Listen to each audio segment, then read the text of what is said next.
जय हनुमान जय हनुमान। बहुत समय पहले की बात है। किसी गांव में एक बुढ़िया रहती थी। उसके एक बेटा बहू भी थी जो उसी के साथ रहते थे। एक बार जब कार्तिक का महीना आया तो बुढ़िया ने अपने बेटे से कहा कि वह कार्तिक स्नान के लिए जाएगी और एक महीना वो ही रहेगी। यह सुनकर उसके बेटा ने अपनी पत्नी से कहा कि माँ के लिए 30 लड्डू बना कर दे दो ताकि वहाँ पूजा पाठ करके खा लेगी। बहू तो गुस्से में आकर 30 लड्डू बनाकर तो दे दिया। बुढ़िया नदी किनारे कार्तिक स्नान को गई और वही एक किनारे पर झोपड़ी बनाकर रहने लगी। बुढ़िया रोज सवेरे उठकर स्नान करती और जैसे ही एक लड्डू निकाल कर खाने लगती तो हनुमान जी बंदर के रूप में आते तो बुढ़िया वह लड्डू खुशी से बंदर को दे देती। बुढ़िया माई का बंदर का लड्डू खिलाने से बहुत खुशी मिलती। हनुमान जी बुढ़िया माई से बहुत खुश थे। इस तरह से कार्तिक का पूरा महीना बीत गया और सभी 30 लड्डू हनुमान जी बंदर के रूप में आए और सारा लड्डू खा गए। जब कार्तिक का महीना समाप्त हो गया और बुढ़िया आपस जाने को तैयार हुई तो हनुमान जी प्रकट हो गए। उन्होंने बुढ़िया माई की उस झोपड़ी की जगह पर एक आलीशान महल बना दिया। बुढ़िया माई का पूरा महल धन दौलत से भर गया। उसकी सारी बीमारी भी दूर हो गई। यह सब होने पर वहाँ अपने बेटे के पास गई। बुढ़िया को इतना धनी देखकर उसकी बहू ने मन में सोचा कि अगले कार्तिक मास में अपनी माँ को कार्तिक स्नान के लिए जरूर भेजूंगी। और अगले कार्तिक आने पर उसने अपनी माँ को कार्तिक स्नान के लिए कहा। उसने बहुत प्यार से पूरे 30 लड्डू घी के बनाकर उसमें मेवा डालकर अपनी माँ के लिए बना कर दिया।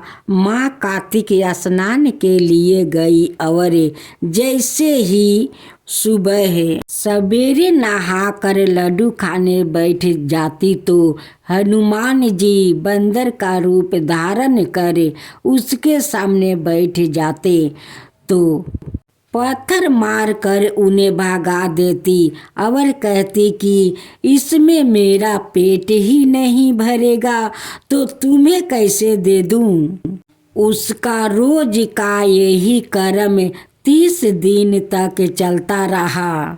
जब कार्तिक का महीना खत्म हो गया तो हनुमान जी फिर से प्रकट हुए और उन्होंने बहू की माँ की झोपड़ी को कुएं में बदल दिया और उसकी माँ को डूकर बना दिया।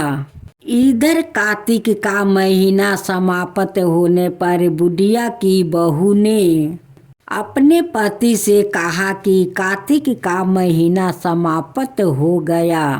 आप मेरी माँ को गाजे बाजे के साथ ले आओ। लड़का जब अपनी सास को लेने गया तो वहाँ देखता है क्या है कि कुटिया की जगह कूड़े का ढेर लग गया है और उस पर उसकी सास डूकर बन कर बैठी है। लड़के को देखकर हनुमान जी प्रकट होकर बोले, बेटा तुम्हारी माँ ने सच्चे दिल से कार्तिक का स्नान किया था, इसी कारण तुम्हारी माँ पर कार्तिक देव प्रसन्न हुए थे। लेकिन तुम्हारी सास ने लालच और पापी मन से ही यह कार्तिक स्नान किया है। उसने कार्तिक मास में अपनी बेटी के घर का अन्न खाया है, इसलिए कार्तिक देवता इससे नाराज हो गए और उन्होंने इसे डुक्कर बना दिया है। बहुत समय पहले की बात है, किसी गांव में एक बुढ़िया रहती थी। उसके 4 बेटे थे। बुढ़िया ने 4 ही भैंस पाल रखी थी। कार्तिक मास आने पर बुढ़िया ने अपनी 4 बहुओं को बुलाया और कहा कि मैं तो कार्तिक स्नान करने जा रही हूँ, तुम चारों एक एक भैंस राख लो। मैं जब कार्तिक स्नान करके आपस लौटूंगी तो देखूंगी कि किसने सबसे ज्यादा घी रखा है। ऐसा कहकर बुढ़िया कार्तिक स्नान के लिए चली गई। उन 4 बहुओं में से सबसे छोटी बहू बुढ़िया के बहुत लाडली थी। बुढ़िया के जाने के बाद तीनों बहुओं ने सोचा कि छोटी बहू को तो नीचा दिखाने का यही मौका है। छोटी बहू को कुछ भी नहीं आता था। छोटी बहू का ना तो दही जमाना जानती थी और ना ही उसने घी निकालना आता था।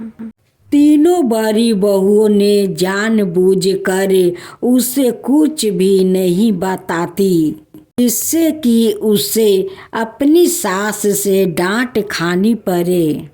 तीनों जेठानियां घी बनाने में जुट गई, लेकिन छोटी बहू को कुछ नहीं आता तो वह सारा दूध और दही पीपल की पथवारी में गिरा देती थी। छोटी बहू बहुत सीधी मन से भोली थी। महीना पूरा होने पर उसकी तीनों जेठानियां ने एक एक डिब्बा घी का भर कर रख लिया था, लेकिन छोटी बहू ने जरा सा भी घी नहीं निकाला। बुढ़िया के आने के समय हो गया था। अपनी सास के आने की खबर सुनकर वह पथवारी माता से कहती है कि मैं क्या करूं? मैंने तो सारा दूध और दही यहाँ गिरा दिया था। अब मेरी सास मुझसे घी के लिए पूछेगी तो मैं क्या कहूँगी? पथवारी माता ने छोटी बहू से कहा कि तुम यह 4 कंकर ले जाओ और 4 खाली डिब्बे में रख देना। इससे चारों डिब्बा घी से भर जाएगा। उसने पथवारी माता के कहे अनुसार वैसे ही किया और उसके पास 4 डिब्बे घी से भर गया। जब बुढ़िया घर आई तो उसने आते ही उसने चारों बहुओं को बुलाकर कहा कि लाओ अपना अपना घी दिखाओ कि किसने कितना घी बनाया है। तीनों जेठानियां अपना अपना घी का डिब्बा ले आई और मन ही मन खुश होने लगी कि अब छोटी बहू को तो सास से डांट पड़ेगी। छोटी बहू आई तो साथ में 4 डिब्बे घी भी लाई। तीनों बहुएं देख के हैरान हुई कि ऐसे तो दही बिलोना भी नहीं आता, तो यह घी कहाँ से आया? अपनी सास से कहने लगी कि जरूर इसके पति ने यह घी खरीदा है। सास के पूछने छोटी बहू ने कहा कि मुझे तो कुछ भी नहीं आता और ना ही मुझे किसी ने बताया कि किस तरह से दही पिलोकर घी बनाया जाता है। मैंने तो सारा दूध पीपल में सींच देती थी और दही पथवारी पर चढ़ा देती थी। यह तो पथवारी माता की कृपा का प्रभाव है। छोटी बहू की सारी बात सुनकर सारी बहू ने कहा कि अगर पथवारी माता को सींचने से इतना अधिक पुण्य मिलता है तो हम भी अगले साल उसे सींचेंगे और कार्तिक स्नान करने जाएंगे। हे पथवारी माता, जैसे आपने छोटी बहू की सुनी वैसे ही आप सभी की सुनना।